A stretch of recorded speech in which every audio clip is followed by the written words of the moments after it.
Clear करने के लिए। नहीं, बिल्कुल दुनिया में और देश में भारत पाकिस्तान लड़ाई को लेकर जिस प्रकार कंटेंट बन रहा है, जिस प्रकार लोगों को भ्रमित किया जा रहा है, सरकार का जिम्मेदारी है सही चित्र सामने लाने के लिए, देश के लोगों के सामने भी लाना है।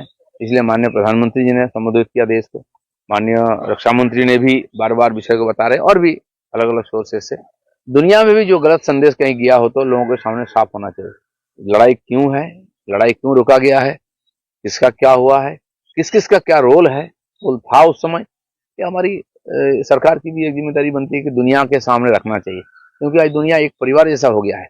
अलग अलग कारणों से साथ में चलना पड़ता है, आपस में गलतफहमी ना हो, और उसके अंदर जो जो जिस प्रकार राजनीति कर रहे हैं ये सब उजागर होना चाहिए।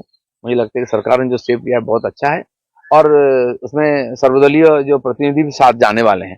जिस प्रकार लड़ाई के समय सरकार के साथ थे, आज देश के साथ रह करके मुझे लगता है कि दुनिया के सामने भारत का सिर को ऊंचा करना चाहिए। जयराम रमेश यही कहा कि वो गवर्नमेंट का स्टैंड के साथ सहमत हो गए।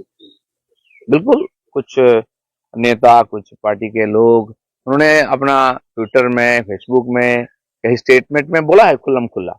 बिल्कुल है जी, बहुत अच्छा है, यही होना चाहिए, एक भारत श्रेष्ठ भारत होना चाहिए।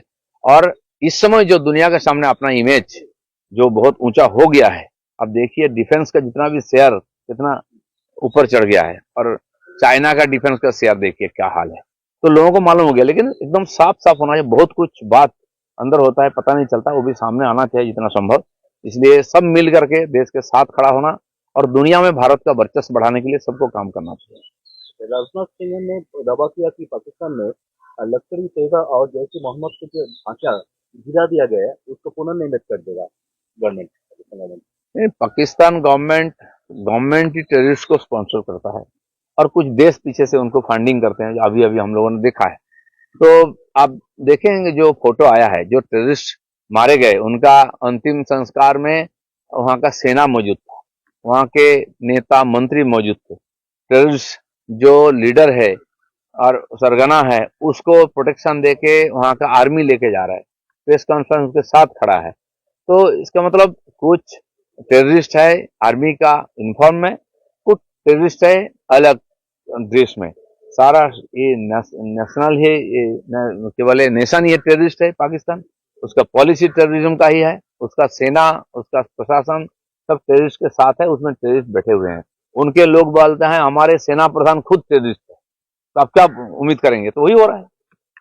पाकिस्तान गवर्नमेंट फंड से 14 करोड़ रुपया अलॉट किया मसूद अजहर के एड के लिए। तो इसके बैकग्राउंड में क्या आईएमएफ जो सहायता कर रहा है पाकिस्तान को यह चलना चाहिए? देखिए इसके पहले भी हुआ है इस प्रकार, आईएमएफ से या तो अमेरिका जैसा देश उनको आर्थिक सहायता किया है, इसलिए कि टेररिज्म को और रोकने के लिए।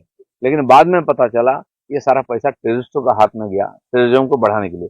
वही दोहराया जा रहा है। अब तो सबका स्टैंड क्लियर हो गया है, भारत सबके साथ संबंध अच्छा करने का और टेररिज्म को रोकने का प्रयास किया है, लेकिन किसी किसी का हित टेररिज्म बढ़ाने में है, इसलिए वो मदद कर रहे हैं। आज हमारे सामने साफ है, आज हमारी सरकार ने जो तय किया है कि दुनिया में जाके अपना ये विचार को सबके सामने रखना चाहिए, इससे मुझे लगता है कि और साफ हो जाएगा मामला।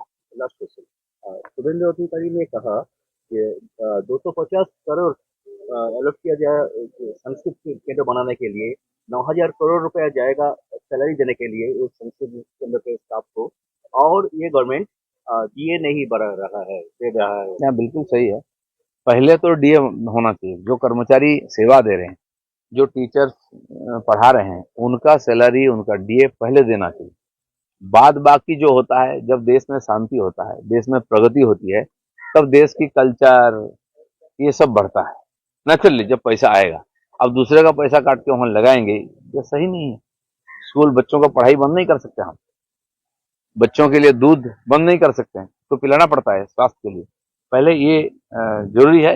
इसलिए सरकार को सोचना चाहिए कुछ भी हो जाए, पहले इनका डीए और इनका नौकरी, इनका तनख्वाह